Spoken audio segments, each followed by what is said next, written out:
नमस्ते दोस्तों, welcome to the my YouTube channel Sanatani warrior. मैं वरयू मेरे इस यूट्यूब चैनल में आप सबका स्वागत करती हूँ। उम्मीद करती हूँ आप सब स्वस्थ होंगे, मस्त होंगे, अपने जीवन में खुश होंगे। क्या आपको हमारे सनातन धर्म के बारे में फैली हुई भ्रामक जानकारियों के बारे में पता है? अगर मैं आपसे कहूँ कि सनातन धर्म के बारे में कोई ऐसी बातें फैलाई जा रही हैं जिन्हें लोग सच मान बैठे हैं, तो क्या आप विश्वास करेंगे? क्या सच में सनातन धर्म में महिलाओं का सम्मान नहीं करता? क्या मूर्ति पूजा सिर्फ अंधविश्वास है? क्या गीता हिंसा सिखाती है? आज हम किसी सोशल मीडिया पोस्ट या अफवाह के आधार पर नहीं, बल्कि शास्त्रों और प्रमाणों के आधार पर इन 10 बड़े भ्रमों की सच्चाई जानेंगे। इसलिए वीडियो के अंत तक जरूर देखें, क्योंकि आखिरी भ्रम शायद आपको सबसे ज्यादा चौंकाएगा। सबसे पहले हमें समझना होगा कि सनातन धर्म केवल एक धर्म नहीं, बल्कि हजारों वर्षों से विकसित एक जीवन दर्शन है। इसके बारे में अलग अलग समय पर अनेक धारणाएं बनी हैं। कुछ सही थी, कुछ अधूरी जानकारी पर आधारित थी और कुछ जानबूझकर भी फैलाई गई। इसलिए किसी भी निष्कर्ष पर पहुंचने से पहले शास्त्रों और प्रमाणों को देखना आवश्यक है। सबसे पहला भ्रम, सनातन धर्म महिलाओं का सम्मान नहीं करता। लेकिन क्या सच में ऐसा वास्तव में है? हमारे शास्त्र में नारी केवल परिवार का हिस्सा नहीं, बल्कि शास्त्र का स्वरूप माना गया है। मनु स्मृति में एक प्रसिद्ध वाक्य मिलता है, यत्र नार्यस्तु पूजन्ते रमन्ते तत्र देवताः, अर्थात जहाँ नारी का सम्मान होता है वहाँ देवताओं का वास होता है। वेदों में गार्गी और मैत्रेयी जैसी विदुषी महिलाओं का उल्लेख मिलता है, जिन्होंने ऋषियों के साथ शास्त्राचार्य किया था। सनातन परंपरा में सरस्वती, लक्ष्मी और दुर्गा जैसी देवियों की पूजा भी इसी सम्मान का प्रतीक है। इसका अर्थ यह नहीं कि इतिहास के हर काल में समाज ने हमेशा आदर्श व्यवहार किया है। समाज में कमियां रही है, लेकिन उन्हें सनातन धर्म की मूल शिक्षा नहीं कहा जा सकता है। दूसरा भ्रम, मूर्ति पूजा केवल अंधविश्वास है। लेकिन क्या वास्तव में सनातन धर्म हमें ऐसा ही सिखाता है? सनातन धर्म के अनुसार परमात्मा निराकार भी है और साकार रूप में भी उपासना किए जा सकते हैं। मूर्ति स्वयं भगवान नहीं मानी जाती, बल्कि वह ध्यान और भक्ति का एक माध्यम होती है। जैसे हम अपने परिवार से किसी सदस्य की तस्वीर देखकर उनसे जुड़ाव महसूस करते हैं, वैसे ही मूर्ति भक्त के मन में ईश्वर को की ओर एकाग्र करने में सहायता करती है। इसलिए मूर्ति पूजा का उद्देश्य पत्थर की पूजा करना नहीं, बल्कि उस परम सत्ता के प्रति श्रद्धा और ध्यान केंद्रित करना है। अब बात की जाए आज के सबसे बड़े भ्रम की, जिसमें सबसे बड़ा विवाद होता है, वह है जाति व्यवस्था। कई लोग कहते हैं कि सनातन धर्म जन्म के आधार पर इंसान को ऊंचा और नीचा मानता है। लेकिन क्या शास्त्र वास्तव में यही कहते हैं?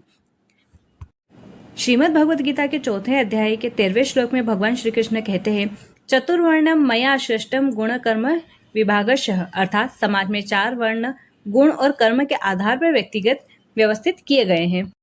यहाँ जन्म नहीं, बल्कि गुण और कर्म का उल्लेख है। समय के साथ समाज में कई विकृति आई, लेकिन उन्हें सनातन धर्म की मूल शिक्षा नहीं कहा जा सकता। यानी शास्त्र यह संदेश देता है कि किसी व्यक्ति का सम्मान उसके चरित्र और कर्म से होना चाहिए, केवल जन्म से नहीं। अब बात करें चौथे भ्रम की, क्या वेद केवल ब्राह्मणों के लिए है? अक्सर यह कहा जाता है कि वेद केवल एक वर्ग के लिए है, लेकिन सनातन परंपरा में ज्ञान को सर्वोच्च स्थान दिया गया है। इतिहास में गार्गी और मैत्रेयी जैसी विदुषियों का उल्लेख मिलता है, जिन्होंने वेद और दर्शन पर गहन चर्चा की है। आज भी वेदों के अनुवाद और अध्ययन सभी के लिए उपलब्ध है। किसी भी विषय को समझने के लिए योग्य गुरु और सही अध्ययन की आवश्यकता होती है। अब सवाल यह है, क्या सनातन धर्म में सचमुच 33 करोड़ देवता है, या लोग इस बात का अर्थ ही गलत समझते हैं? आपने अक्सर लोगों को कहते हुए सुना होगा कि सनातन धर्म में 33 करोड़ भगवान हैं, लेकिन क्या वास्तव में शास्त्रों में ऐसा ही लिखा है? आइए इसकी सच्चाई जानते हैं। शास्त्रों में 33 कोटि देवता का उल्लेख मिलता है। यहाँ कोटि शब्द का एक अर्थ प्रकार या वर्ग भी होता है, केवल करोड़ नहीं होता।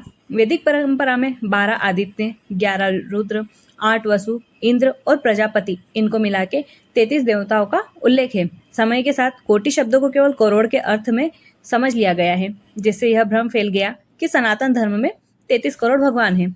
सनातन दर्शन में परम सत्य एक ही माना गया है, जबकि देवताओं को उसी परम सत्य की विभिन्न शक्तियों या स्वरूप के रूप में समझा जाता है। अलग अलग परंपराओं में इसकी विभिन्न व्याख्या की जा सकती है। यानी बात केवल संख्या की नहीं, बल्कि उनके सही अर्थ को समझने की है। अगला भ्रम, क्या भगवद गीता हिंसा सिखाती है? बहुत से लोग केवल महाभारत का युद्ध देखकर यह निष्कर्ष निकाल लेते हैं कि गीता युद्ध और हिंसा का संदेश देती है। लेकिन यदि पूरी गीता पढ़ी जाए तो स्पष्ट होता है कि भगवान श्री कृष्ण अर्जुन को क्रोध या स्वार्थ के लिए नहीं बल्कि अपने धर्म और कर्तव्यों का पालन करने के लिए शिक्षा देते हैं। गीता का मुख्य उद्देश्य आत्मसंयम, निष्काम कर्म, सत्य और धर्म के पक्ष में खड़े होने का है। युद्ध गीता का उद्देश्य नहीं था, धर्म की रक्षा और कर्तव्य का पालन उसका संदेश था।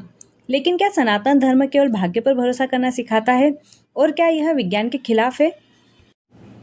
अब बात की जाए सातवें भ्रम की। क्या सनातन धर्म केवल भाग्य के भरोसे बैठना सिखाता है?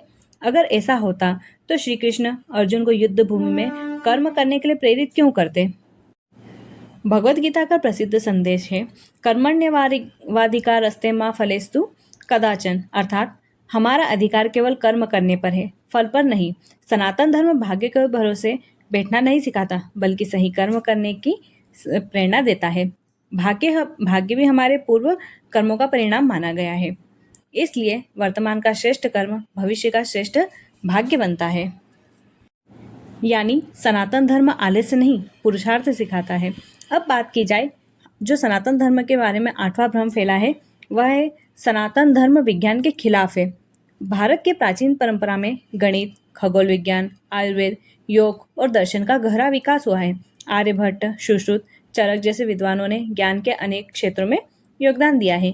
सनातन परंपरा में प्रश्न पूछना और सत्य की खोज करना भी महत्वपूर्ण माना गया है, इसलिए इसे केवल अंधविश्वास से जोड़कर देखना सही नहीं है। अब बात की जाए 9वें भ्रम की।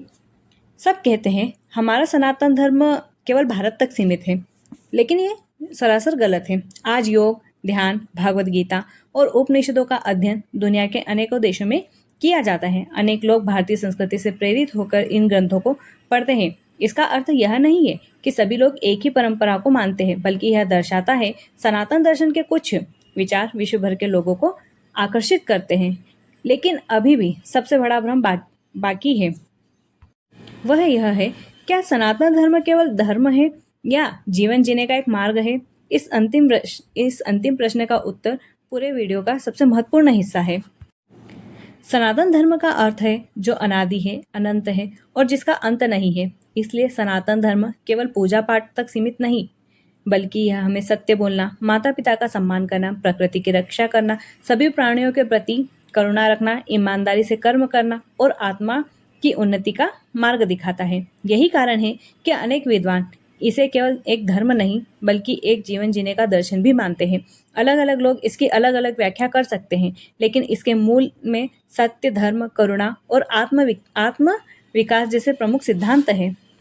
दोस्तों, किसी भी धर्म या परंपरा को समझने से पहले हमें सोशल मीडिया की छोटी छोटी क्लिप्स से नहीं बल्कि उसके मूल ग्रंथों और प्रमाणों से सीखना चाहिए। अधूरी जानकारी अक्सर भ्रम पैदा करती है, जबकि सही जानकारी अध्ययन समझ से पैदा करती है।